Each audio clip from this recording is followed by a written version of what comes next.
ඒක රෙකෝඩ් කරගන්න බේත් කීපයක් මම කියලා දෙනවා. ඒක රෙකෝඩ් කරගන්න ලෙඩක් තියෙනවා නම් ඒගොල්ලන්ට තම්බලා බොන්න. ගෑස්ට්‍රික් තියෙනවා නම් ගෑස්ට්‍රික් වලට කටුවනෝදක් කොළ 10ක් විතර ඊනිවට කපලා වතුර අනුකෝප 10 දාලා දෙකට හින්දලා උදේට හවසට බොන්න. එතකොට ගෑස්ට්‍රික් නිස්ඨාවට හොඳ වෙනවා.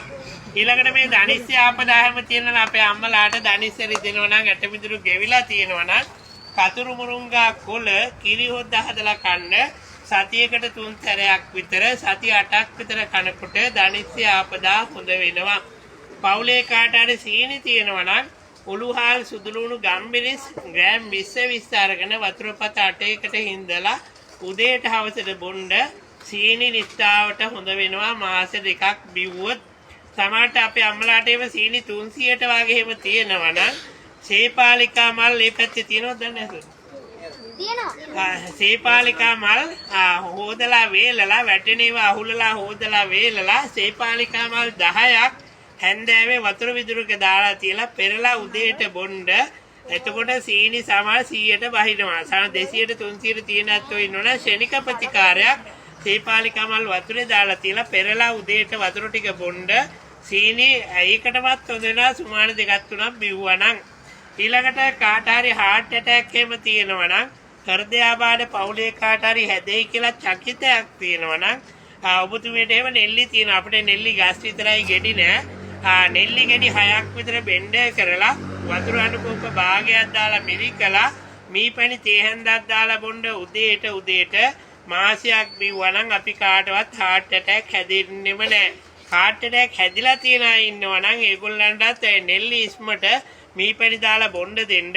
හෘදයාබාධ ඉක්මනට හොඳ වෙනවා. ඒකත් මම හොයාගත්ත බේතක් ගොඩාක් වටිනවා. දැන් 8-10ක් විතර හොඳ වෙලා තියෙනවා හෘදයාබාධ තියෙන අය. ඒ නිසා heart attack තියෙනවා නම් ඒ ටික ඒ ලෙඩුණ්ඩ අපි නමු නෙල්ලි ගෙඩි 6ක් විතර බෙන්ඩ කරලා වතුර අනුකෝප භාගය දාලා මිරිකලා මීපැණි තේ හැන්දක් දාලා බොන්න උදේට මාසයක් බිව්වා නම් heart attack හැදෙන්නෙම නැහැ. ඊළඟට කාට හරි කොලෙස්ටරෝල් තියෙනවද? කොලෙස්ටරෝල් තියෙනවා නම් කුබුක් පොත්තක් තම්බලා බොන්න. සතියට එක දවසයි සති 3යි. කුබුක් පොත්තක් සමහරට මේ පතක් අරගෙන ඒක වතුර අනුකෝප 10 දාලා දෙකට හින්දලා උදේට එකයි හවස එකයි බොන්න. කොලෙස්ටරෝල් තියෙනවා නම් සති 3කින් නිස්ඨාවට හොඳ වෙනවා. ආයේ ජීවිතේට හැදෙන්නෙත් නැහැ. ඒ නිසා කොලෙස්ටරෝල් තියෙන අය ඉන්නවා නම් ඒම පාවිච්චි කරන්න කුබුක් පොත්තක් තම්බලා වතුර බොන්න. ඊළඟට කාට හරි අල්සර්ස් එහෙම තියෙනවා නම් මූල රෝග නැති කෙනෙක් නෑ. ගේ කුරුල්ලට මූල රෝග හැදෙන්නේ නෑ කියනවා. අපි මිනිස්සු වශයෙන් අපි කාටත් මූල රෝග හැදෙනවා. ඒගොල්ලන්ට කොහිල කරටි රතුළුණු ගොටුකොළ එක තැනම අරගෙන කොටලා මිරිකලා වතුර 3 කාලක් විතර දාලා මිරිකලා ඒ ඉස්ම හීනටි හාලෙන් කැඳ හදලා බොන්න උදේට අර්සස් නිස්ඨාවට හොඳ වෙනවා. මාසයක් බිව්වා නම්. ඊළඟට අපේ දුල පුතලට මේ නළලේ සෙම තියෙනවා නම් කොල්ලුයි සුදුලුණුයි තම්බලා වතුර බොන්න දෙන්න. ඔන්න අපේ දුල පුතලට සෙම හොඳ වෙනවා. ඉතින් ගොඩාක්ම රෙකෝඩ් කරගන්න කිව්වෙත් ඔක මතක තියාගන්න පුළුවන්.